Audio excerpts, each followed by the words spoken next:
இந்த வார வாசகர் கேள்வி பதில்ல இந்த தலைச்சம் பிள்ளைக்கு தலைச்சன் பெண் பிள்ளையை சேர்க்கலாமா அப்படின்னு ஒரு கேள்வி கேட்டிருக்காங்க வாசகர். அதாவது மூத்த பையனுக்கு மூத்த பெண் பிள்ளையை சேர்க்கலாமா, ஏன்னா பொதுவாக நாங்கள்லாம் சேர்க்கறது இல்லை அப்படின்னு இருக்காங்க. இது ஜோதிட அடிப்படை நூல்களில் மூல நூல்கள் என்ன சொல்லியிருக்குன்னா, ஜேஷ்ட புத்திரன் ஜேஷ்ட புத்திரி ஜேஷ்ட மாதம் இது சேரக்கூடாது அப்படின்றாங்க. அப்படின்னா என்ன அர்த்தம் அப்படின்னு கேட்டிங்கன்னா, மூத்த பையன் மூத்த பெண் இந்த ஜேஷ்ட மாதங்கிற ஆணி மாதத்தில் திருமணம் செய்யக்கூடாது, அந்த மாதத்தில் சேரக்கூடாது அப்படின்னு தான் சொல்லியிருக்கே தவிர அவங்கள சேர்க்கவே கூடாதுன்னு எங்கேயும் சொல்லலை.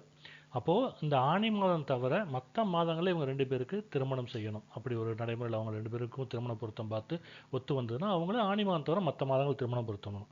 இதில் இன்னொரு விஷயம் என்னன்னு கேட்டிங்கன்னா, இந்த மூத்த பிள்ளைக்கு ஆகான்னு யார் சொல்கிறாங்களோ அவங்க எல்லாம் மறந்துடுறாங்க.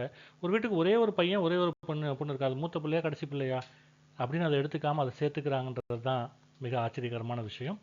நன்றி.